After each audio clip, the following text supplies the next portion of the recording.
ठंडे गोलगप्पे। यमुनानगर गांव में रोशनी नाम की एक लड़की अपनी मां मालती के साथ रहती थी।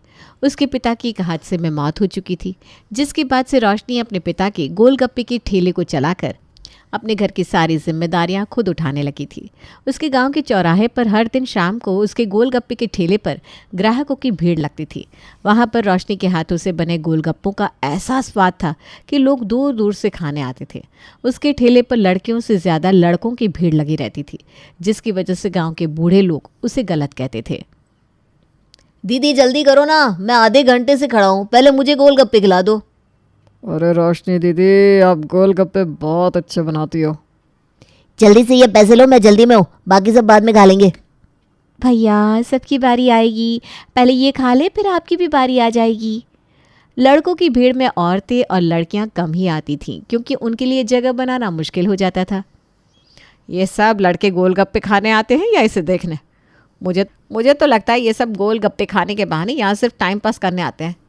अरे रहने दो, रोशनी मेहनती है, उसे किसी की बात से फ़र्क नहीं पड़ता। रोशनी के घर पंडित दीनदयाल, विमला और मनोज को लेकर पहुंचते हैं। घर छोटा था, लेकिन मालती ने बड़ी गर्मजोशी से उनका स्वागत किया। पंडित जी आज बड़े दिन बाद आए। अरे वालती भाभी, काम ही इतना है कि आना जाना कहीं हो नहीं पाता। और बताओ रोशनी बिटिया कैसी है? अच्छी है पंडित जी, बस आप लोगों की कृपा है। अच्छा बहन जी, कहाँ है आपकी लड़की? बुलाइए तो ज़रा, हम भी तो देखें उसे। ये पंडित जी तो उसकी बहुत तारीफ़ कर रहे थे। बहन जी, मेरी बेटी अपने पिता का काम संभाल रही है, क्योंकि उनके जाने के बाद बस वही मेरा सहारा है। मैं लड़की को ऐसे ही देखना चाहती हूँ काम करते हुए। आजकल की सजी धजी लड़की देखकर समझ में नहीं आता। इतना ज़्यादा मेकअप करवा देते हैं लोग कि लड़की के नया नक्श समझ में ही नहीं आ पाते। जैसा आप कहे बहन जी, चलिए मेरे साथ, मैं आपको अपनी बेटी दिखाती हूँ। मालती अब सबको लेकर गांव की पतली गलियों से होते हुए चौराहे पर आ जाती है। वो सबको इशारा करके दिखाती है। दूर खड़े ठेले पर भीड़ और रोशनी की आवाज़ें सुनाई दे रही थी। देखिए बहन जी, वो है मेरी रोशनी, कितनी मेहनती है। माँ ये क्या, ये लड़की तो गोलगप्पे बेचती है। अब तुम एक गोलगप्पे वाली से मेरी शादी करवाओगी? पंडित जी ये क्या दिखा रहे हो? लड़की लड़कों के बीच में खड़ी हंस हंस कर बातें कर रही है। ये हमारे घर के लायक बिल्कुल नहीं है। बहन जी, ये उसका काम है, वो मेहनत से अपना घर चला रही है। आप उसकी मेहनत को उसकी कमज़ोरी बना रही हो। माँ चलो यहाँ से, मुझे तो अब गोलगप्पे खाने का मन भी नहीं हो रहा। जैसे ही विमला जाने के लिए पीछे मुड़ने लगी, एक बूढ़ा आदमी वहां से गुजर रहा था। वो रोशनी की तरफ इशारा करते हुए विमला से बोला, अरे सही किया बहन जी, ये लड़की ठीक नहीं है। देखो कैसे लड़कों से हंस हंस कर बातें कर रही है। इसके ठेले पर रोज लड़कियों के ज़्यादा लड़के ही आते हैं। सच में? मैंने तो पहले ही देख लिया था। चल मनोज, चलते हैं यहाँ से। पापा आपको कोई काम नहीं है क्या? मेरी बेटी के काम में बुराई क्यों निकाल रहे हो? अब ये सब देखकर और रोशनी के बारे में उस बूढ़े आदमी से सुनकर विमला, मनोज और पंडित जी वहाँ से लौट जाते हैं। विमला घर आकर बहुत गुस्से में होती है। अगले दिन पंडित जी विमला के घर उससे मिलने जाते हैं तो विमला गुस्से में उनसे कहती है, पंडित जी आपने कैसी लड़की दिखाई जो लड़कों के बीच खड़ी होकर रोज गोलगप्पे बेचती है? अरे विमला बहन, तुम तो ऐसे बोल रही हो जैसे तुम्हारा बेटा खुद कोई सरकारी अफसर हो। अरे वो भी तो ठेले वाला ही है। लड़का है तो ठीक, लड़की है तो गलत। भला ये क्या बात हुई? हाँ लेकिन पंडित जी लोग क्या कहेंगे? लोग तो कुछ भी कहेंगे, ये मत भूलो वो लड़की अपने घर की जिम्मेदारी खुद उठा रही है। तुम्हारा बेटा टिक्की बेचता है, वो गोलगप्पे। दोनों मिलकर काम करेंगे तो तुम्हारा मुनाफा डबल हो जाएगा, ये भी सोच कर देखो। अब वो सोचने लगी कि पंडित जी की बात तो सही है, ये लड़की उसको डबल मुनाफा करके दे सकती है। ये सोचते हुए वो पंडित जी की बात पर राज़ी होने लगी। ठीक है पंडित जी, सही कह रहे हैं आप। लड़की है तो मेहनती और अपने घर की जिम्मेदारी भी खुद उठा रही है। कल हम वापस जाएंगे और रिश्ता पक्का करेंगे। यही तो मैं कह रहा था बहन जी। मैं खुश हूँ आपने देर से समझा, पर समझ तो लिया। पर सुनिए पंडित जी, मैं आपसे कह रही हूँ आपकी दक्षिणा तय है। शादी के टाइम ज़्यादा मत मांगिएगा। बहन जी इतना अच्छा रिश्ता दिलवाया है, दक्षिणा तो बढ़िया चाहिए। ठीक है, उसका बाद में सोचेंगे, पहले आप रिश्ता तो पक्का करवाइए। आप उसकी चिंता ना करें, मेरे होते हुए ये रिश्ता आपके हाथ से कहीं नहीं जाएगा। और जैसे ही पंडित जी ने ये बोला और विमला का फैसला सुनते ही मनोज गुस्से से लाल हो गया। माँ मैं किसी गोलगप्पे वाली से शादी नहीं करूँगा। अरे चुप कर, तो खुद क्या है, तू भी तो टिक्की बेचने वाला है। क्या तेरे लिए कोई महारानी आएगी? पर माँ, बार बार कुछ नहीं, तू वही करेगा जो मैं कहूँगी। मेरी बहू रोशनी ही बनेगी, बस। सुन लिया तूने? ठीक है माँ, जैसी तुम्हारी मर्जी। अगले दिन विमला, मनोज और पंडित जी रोशनी के घर दोबारा पहुंचे। मालती ने उन्हें देखकर उन सबका स्वागत किया। आइए आइए विमला बहन, लगता है कुछ अच्छी खबर लेकर आई हैं। हाँ बहन जी, हमें आपकी बेटी रोशनी अपने घर की बहू के रूप में मंजूर है। सच? ये तो मेरे और मेरी बेटी के लिए बहुत बड़ी खुशखबरी है। माँ, आप इतनी जल्दी क्यों हाँ कह रही हैं? अरे पगली, तेरे लिए इतना अच्छा रिश्ता आया है, मना क्यों करे? हाँ, अब रोशनी भी मनोज का काम जानने के लिए उससे सवाल करने लगी, लेकिन जैसे उसको पता चला कि मनोज टिक्की का ठेला लगाता है तो उसके चेहरे पर खुशी साफ नजर आई। माँ, ये तो बहुत अच्छा है। शादी के बाद मैं मनोज जी के साथ मिलकर काम करूँगी। हम दोनों मिलकर ठेले का काम संभालेंगे। हाँ हाँ, क्यों नहीं रोशनी बेटा, तुम दोनों जितना ज़्यादा काम करोगे हमारा तो उतना ही ज़्यादा मुनाफा होगा। इस पर सब खुश होकर हंसने लगे। कुछ समय बाद मनोज और रोशनी की शादी बड़े धूमधाम से हुई। मालती ने अपनी बेटी को समझाते हुए ससुराल के लिए विदा किया। रोशनी बेटा, अपने ससुराल में सबका ख्याल रखना, वहाँ के काम को अपना समझ कर करना, मेरी और अपनी लाज बचा कर रखना। माँ, आप चिंता मत करो, मैं सब अच्छे से संभाल लूँगी और अपनी सासू माँ को कभी शिकायत का मौका नहीं दूंगी। रोशनी जब अपने ससुराल पहुंची तो वहां 2 दिन तक नई बहू की रस्में निभाई गई। तीसरे दिन रोशनी ने विमला से ठेला लगाने की बात की। माँ जी, अब तो सारी रस्में हो चुकी है। अब मैं क्या कल से ठेला लगाने इनके साथ जा सकती हूँ? हाँ हाँ, क्यों नहीं बहू, कल से तुम लोग अपना काम शुरू करो, पर उससे पहले घर का सारा काम निपटा लेना। हाँ ठीक है माँ जी। अगले दिन रोशनी सुबह जल्दी उठी, घर का सारा काम खत्म किया और गोलगप्पे तैयार करके ठेले पर लाद कर उनको लेकर मनोज के पीछे पीछे अपना ठेला लेकर चल पड़ी। गांव की गलियों में औरतें रोशनी को ठेले के साथ जाते हुए देखकर आपस में बातें करने लगी। अरे देखो तो, ये तो विमला की बहू है। शादी के 4 दिन नहीं हुए और विमला ने अपनी बहू को आते ही ठेला लगाने के लिए भेज दिया। अरे ये वही लड़की है जो अपने गांव में गोलगप्पे बेचती थी। सुना है इसके गोलगप्पे बहुत फेमस है। फिर तो चलो आज चल के इसके गोलगप्पे का स्वाद चखते हैं। अब रोशनी ने चौराहे पर पहुंचकर मनोज के सामने ही अपना ठेला खड़ा कर दिया। थोड़ी ही देर में देखते ही देखते रोशनी के ठेले पर लोगों की भीड़ लग गई। तभी रोशनी ने मनोज के ठेले पर टिक्की का भाव देखा। मनोज जी, आपकी टिक्की 25 रुपये की है। ये तो बहुत महंगी है, लोग ये कैसे खरीदेंगे? तुम अपना काम करो, मुझे अपना काम करने दो। बढ़िया ही मुझे सलाह देने वाली। थोड़ी देर बाद मनोज ने देखा कि उसके ठेले पर मुश्किल से 2-3 ग्राहक खड़े थे।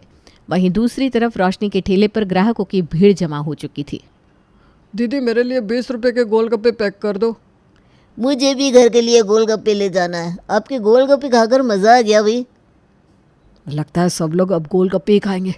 मेरी टिक्की को तो कोई पूछ ही नहीं रहा। थोड़ी ही देर में गोलगप्पों के लिए लोगों की लाइन लग गई और दोपहर तक रोशनी के सारे गोलगप्पे बिक गए। अब वो घर लौट आई। अरे इतनी जल्दी घर वापस क्यों आ गई? माँ जी, सारे गोलगप्पे बिक गए, कल ज़्यादा बनाऊंगी। अरे वाह बहू, तूने तो कमाल कर दिया, तू तो बहुत तेज़ निकली। जी माँ जी, वैसे मैंने आज थोड़े कम गोलगप्पे बनाए थे क्योंकि इस गांव में मेरा पहला दिन था ना, पर अब कल से ढेर सारे गोलगप्पे बनाऊंगी। अब शाम को जब मनोज घर लौटा तो वो बहुत परेशान था क्योंकि उसकी आधी टिक्की भी नहीं बिकी थी। क्या हुआ मनोज, आज तेरी इतनी कम बिक्री क्यों हुई? इस रोशनी की वजह से सारे लड़के उसके गोलगप्पे खाने चले गए। अरे लेकिन क्यों? अरे माँ मत पूछो, ये इतना हंस हंस कर गोलगप्पे बेचती है कि सब गोलगप्पे खाने कम इसको देखने ज़्यादा आते हैं। सुन रोशनी, अब किसी को देखकर ज़्यादा हंसना मत, समझी? चुपचाप अपना काम करके आया जाया करो। लेकिन माँ जी, असल वजह टिक्की का ज़्यादा महंगा होना है। लोग सस्ती चीज़ों की तरफ जल्दी खींचते हैं। 25 रुपये की टिक्की कोई कैसे खाएगा जब सामने उसे 10 रुपये में गोलगप्पे मिलेंगे? हाँ हाँ, देख लेना, कल मेरी सारी टिक्कियाँ बिकेंगी और तुम बस खड़ी होकर तमाशा देखना। अगले दिन रोशनी अपने रोज़ वाले घर के काम निपटाकर आज कल से 2 गुने गोलगप्पे बनाने में जुट गई और दूसरी ओर मनोज चुपचाप बैठा गुस्से में टिक्की का आधा सामान लेकर जाने की तैयारी कर रहा है। मनोज जी, आज आप इतना कम सामान लेकर क्यों जा रहे हो? तुम्हारी वजह से। अब ज़्यादा टिक्की का सामान ले जाकर क्या करूँगा? वैसे भी अब कोई टिक्की खाता ही नहीं है। ऐसा क्यों कह रहे हो आप? हम दोनों साथ में काम करेंगे तो सब अच्छा होगा। तुम अपना काम करो, मेरे काम में टांग मत अड़ाओ। वैसे भी जब से तुम आई हो मेरा काम ठीक से चल ही नहीं रहा। मनोज और रोशनी अपने अपने ठेले लेकर अलग अलग जगह खड़े हो गए। देखते ही देखते रोशनी के ठेले पर फिर से भीड़ लग गई।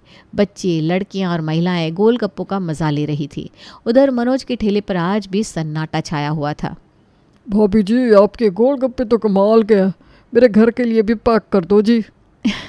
अभी करती हूँ। मुझे भी, और ये वाला थोड़ा तीखा बनाना, मज़ा आ गया। मनोज दूर से ये सब देख रहा था। उसकी आंखों में गुस्सा और जलन साफ झलक रही थी। अरे आज तो हद हो गई, ये तो नाटक हो रहा है। सब उसके ठेले पर क्यों जा रहे हैं? मेरी टिक्की को कोई देख भी नहीं रहा। भाई साहब, टिक्की का क्या भाव है? 25 रुपये लगा दूँ? इतना महंगा? रहने दो, मैं गोलगप्पे खाकर ही काम चला लूँगा। हाँ क्यों नहीं, जाकर गोलगप्पे ही ठूस तू। जब तेरा पेट खराब होगा ना तब पता चलेगा तुझे। दुकानदारी निपटाकर शाम को दोनों घर लौट रहे थे। रोशनी के चेहरे पर खुशी थी, जबकि मनोज का चेहरा गुस्से से लाल था। मनोज जी, क्या हुआ? आज भी आपकी टिक्की ठीक से नहीं बिकी? चुप रहो, तुम्हारी वजह से सब खराब हो रहा है। मैं माँ से कहकर कल से तुम्हारा ठेला ही बंद करवा दूंगा। मैंने क्या किया जी? मैं तो बस अपना काम कर रही हूँ। तुम घर चलो, अब तो माँ ही तुमको समझाएगी। घर पहुंचते ही मनोज ने ठेला खड़ा किया और सीधा विमला के पास जाकर रोशनी की शिकायतें शुरू कर दी। विमला, जो पहले से ही गुस्से में थी, बेटे की बात सुनते ही भड़क गई। माँ, रोशनी की वजह से मेरा पूरा काम चौपट हो गया। उसकी वजह से मेरी टिक्की नहीं बिक रही। लड़के सिर्फ उसे ताड़ने आते हैं और गोलगप्पे खाकर चले जाते हैं। अच्छा, अब से इसका ठेला लगाना बंद। ये बहू है या बाजार का कोई सामान? बहू को ऐसे काम करने की कोई ज़रूरत नहीं है। माँ जी, मेरी बात तो सुनिए। इनकी टिक्की का रेट ज़्यादा है, इसलिए लोग नहीं खा रहे हैं। बस, जब से आई है मेरी बिक्री ठप हो गई है। पहले सब ठीक था, रोज मेरा पूरा माल बिक जाता था, और अब तो। बहू, मैंने कह दिया कल से तेरा ठेला नहीं लगेगा। तू बस घर का काम संभाल, समझी? रोशनी विमला के फैसले से उदास हो गई, लेकिन उसने हार नहीं मानी और विमला को एक सुझाव दिया। ठीक है माँ जी, मैं ठेले पर नहीं जाऊंगी, लेकिन मेरा ठेला वहाँ ज़रूर लगेगा। आप मेरी जगह किसी लड़के को रख लीजिए जो गोलगप्पे बेचे। बात तो तूने सही की है। ठीक है, रमेश को रख लेंगे, वो अपने पड़ोस का ही है। रमेश वो काम करेगा? अरे तुम्हारे लिए और कौन काम करेगा? अब अपनी टिक्की बेचो और रमेश को गोलगप्पे बेचने दो। अगले दिन रमेश और मनोज अपने अपने ठेले को लेकर निकले। रमेश ने रोशनी के ठेले पर गोलगप्पे बेचना शुरू किया। देखते ही देखते फिर से भीड़ जुट गई। उधर मनोज के ठेले पर एक भी ग्राहक नहीं आया। आओ आओ, ताज़े ठंडे तीखे चटपटे गोलगप्पे खाओ। भाई ये तो और भी मज़ेदार लग रहा है, जल्दी दो। ये रमेश कैसे इतना बेच रहा है? मेरी टिक्की तो आज भी नहीं बिकी। शाम को रमेश ने सारे गोलगप्पे बेच दिए, जबकि मनोज की एक भी टिक्की नहीं बिकी। घर लौटकर मनोज ने सारा गुस्सा रोशनी पर निकाला। देखा, आज तुम गई भी नहीं थी, फिर भी मेरा सारा काम ठप हो गया। मेरे लिए तुम्हारी परछाई भी मनहूस है। मनोज जी, मैंने कुछ गलत नहीं किया, मेरी बात तो सुनो। चुप कर रोशनी, मनोज सही कह रहा है। शादी के बाद तूने इसे कामचोर बना दिया है। माँ जी, आप मुझे गलत समझ रही हो। अगर मनोज जी टिक्की के दाम कम कर दे तो उनका काम फिर से चलने लगेगा। बस कर, मुझे तेरे सुझाव की ज़रूरत नहीं है। मेरा पूरा धंधा खा गई और डकार भी नहीं ली। मनोज ने रोशनी से बात करना बंद कर दिया। रोशनी ने कई बार उसे समझाने की कोशिश की, लेकिन मनोज ने उसकी एक ना सुनी। कुछ दिन ऐसे ही बीत गए। रमेश रोज़ सारे गोलगप्पे बेच देता और मनोज की टिक्की बिना बिके ही सड़ जाती। घर पर विमला मनोज को रोज़ ताने मारती। तो निकम्मा हो गया है। बहू को देख, कुछ नहीं तो उसकी तरह काम सीख। मत चुप रहो, मैं कर लूँगा सब, ठीक है? तू कर लेगा, तेरा तो ठेला भी रोशनी की वजह से चल रहा है। अब देख, तेरे बस का कुछ नहीं बचा। अगले दिन मनोज और रमेश अपने अपने ठेले लेकर निकल जाते हैं। उधर रोशनी मनोज की हालत और उसकी उदासी से परेशान होकर उसकी ग्राहकी बढ़ाने का तरीका सोचती है। मनोज जी का धंधा ऐसे नहीं चल सकता, मुझे कुछ करना पड़ेगा। रोशनी रसोई में जाती है और 2 तरह की चटनी बनाती है। एक लाल मिर्च की तीखी चटनी और दूसरी हरी धनिया मिर्च की चटपटी चटनी। उसके बाद वो चटनी के डिब्बे लेकर विमला के पास जाती है। माँ जी, रमेश चटनी ले जाना भूल गया है, मैं उसे ये दे आऊँ? हाँ, जल्दी जाकर देकर आ जा। घर के काम खत्म नहीं हुए और इसे बाजार भागने की पड़ी है। जल्दी आना। रोशनी डिब्बे उठाकर ठेले की ओर चल देती है। वो ठेले पर पहुंचती है। वहाँ रमेश के ठेले पर रोज़ की तरह भीड़ थी और मनोज का ठेला सूना पड़ा था। मनोज रोशनी को आते हुए देखकर सोचता है, अब ये यहाँ क्यों आ गई? लगता है मेरी बेइज्जती कराने आई है। रोशनी रमेश को लाल चटनी का डिब्बा देती है और फिर मनोज के पास हरी चटनी का डिब्बा लेकर जाती है। क्यों आई हो तुम यहाँ? घर जाओ। आपको मेरी बात बिना कुछ कहे माननी पड़ेगी। ये चटनी आपके ठेले पर बदलने आई हूँ। तुम्हारी ये हरकतें मेरे धंधे को और ख़राब कर देगी। जाओ वापस। सुनिए, मैंने चटनी बनाई है, अब से आप इसे टिक्की में डालना और टिक्की के दाम 25 से 15 कर देना। बस मेरी इतनी बात मान लीजिए। क्या 15 रुपये? पागल हो गई हो क्या? तुम्हारी दिमागी हालत ठीक नहीं है। तुम मेरा नुकसान करवाओगी। आप बस मेरी इतनी बात एक बार मान कर तो देखिए। टिक्की में आलू की 2 टिक्की के बजाय 1 टिक्की डालना और ये चटनी डालना। जो भी हो घर आकर बताना। रोशनी मनोज की बनाई पुरानी चटनी उठाकर घर लेकर चली जाती है। मनोज गुस्से में भुनभुनाता रह जाता है। वो ठेले पर बैठा होता है, तभी ग्राहक 15 रुपये का बोर्ड देकर रुकता है। भाई 15 रुपये की है क्या टिक्की? बनाओ ज़रा। हाँ बना देता हूँ। मनोज टिक्की पर रोशनी की बनाई चटनी लगाकर देता है। ग्राहक टिक्की खाते ही तारीफ होकर पुल बांध देता है। भाई ये तो कमाल की टिक्की है, और दो बनाओ। अरे ये टिक्की तो बहुत स्वादिष्ट है भैया, हमारे लिए भी बनाओ। देखते ही देखते मनोज के ठेले पर ग्राहकों की लाइन लग जाती है। ये तो सच में कमाल हो गया। सबको ये चटनी इतनी पसंद आ रही है। शाम को मनोज और रमेश दोनों ठेले खाली करके घर लौटते हैं। विमला दोनों ठेलों को खाली देखकर चौंक जाती है। अरे आज तो दोनों ठेले खाली हैं। मनोज आज तू कम सामान लेकर गया था क्या? नहीं माँ, रोशनी ने मेरी टिक्की की चटनी और रेट दोनों बदल दिए। उसी की वजह से आज मेरा ठेला चल पड़ा। क्या ये सब रोशनी ने किया? विमला रोशनी से पूरी बात पूछती है। रोशनी सर झुकाकर हाँ में जवाब देती है। अब उसको अपने किए पर पछतावा होने लगता है। वो रोशनी से माफ़ी मांगती है। बहू मुझे माफ़ कर दे, मैंने तुझे हमेशा गलत समझा, लेकिन तूने तो मेरे बेटे का डूबा हुआ धंधा फिर से खड़ा कर दिया। रोशनी मुझे भी माफ़ कर दो, मैंने तुम्हारी बात नहीं मानी। अगर पहले ही मान ली होती तो इतना नुकसान नहीं होता। अरे नहीं, आप दोनों मुझे शर्मिंदा ना करो। मेरे लिए तो बहुत खुशी की बात है कि इनका काम चल पड़ा। अब विमला रोशनी से दोबारा ठेले पर जाने को कहती है। बहू अब से ठेले पर तू ही जाएगी, तेरा काम तू संभाल जाकर। नहीं माँ जी, अब मैं ठेले पर नहीं जाऊंगी, लेकिन घर पर ही सारा सामान और चटनी तैयार करूंगी, जिससे दोनों ठेलों पर कभी कमी ना हो। ये हमारा फैमिली बिजनेस है, इसे हम सब मिलकर चलाएंगे। अरे वाह, मेरी बहू तो बड़ी समझदार है। भगवान ने सच में मुझे हीरो दिया है। अब घर में रोशनी की इज्जत बहुत बढ़ जाती है। मनोज उसकी हर बात मानने लगता है और उनका फैमिली बिजनेस खुशहाल तरीके से चलने लगता है।